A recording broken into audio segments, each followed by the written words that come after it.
And as you make your list, friends, we talked last night about the elimination list. Now we're talking about the second one, writing out what you want to bring into your life tonight. As you make your list, think about what you really want, not what somebody else wants you to have.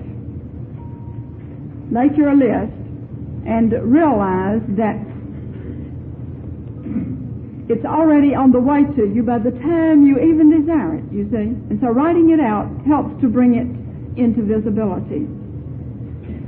A businessman up in Illinois one time wrote me a long letter, and he said this business of writing a list of those things that you feel you need in your life works. I have done just that, and success became apparent almost instantly. Since then, everything I have had on my list has come to me. Some of the items were tremendous things, such as an early retirement, so that I might become a public speaker. I am now a lecturer for business groups at $250 a lecture. I also listed an adequate income so that my life might continue normally as before retirement. Even such personal items that I wanted as an expensive travel trailer, a fine motion picture camera, and other such items have come to me. Now you may say, well, this all sounds rather simple and rather childish to me.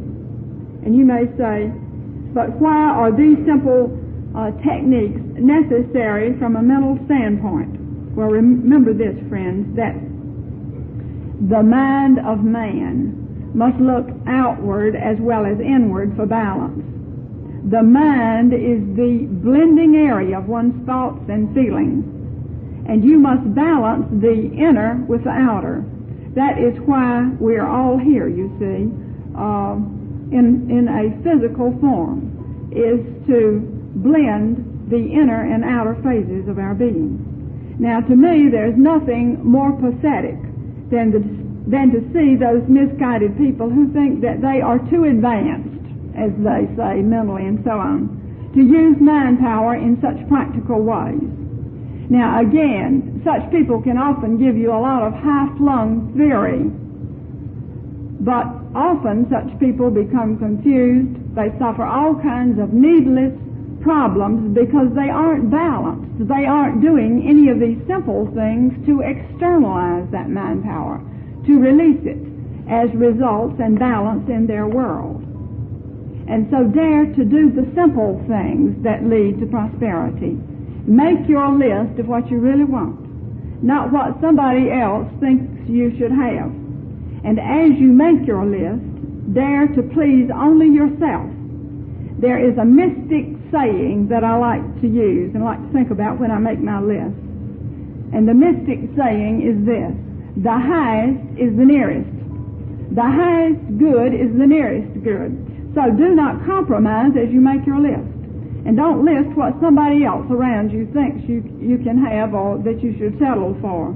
But let this be a very private thing that you do. And then keep your list private, friends. Keep it a secret even, because it is in this way that you express constructively rather than suppressing destructively your desires for greater good, which are from the universe. Now, the interesting thing about this list making is this: the very act of list making clears your mind and clears your life. It resolves things for you. For instance, recently I made a list of 3 things that I thought I wanted to experience in my life within a 6-month period.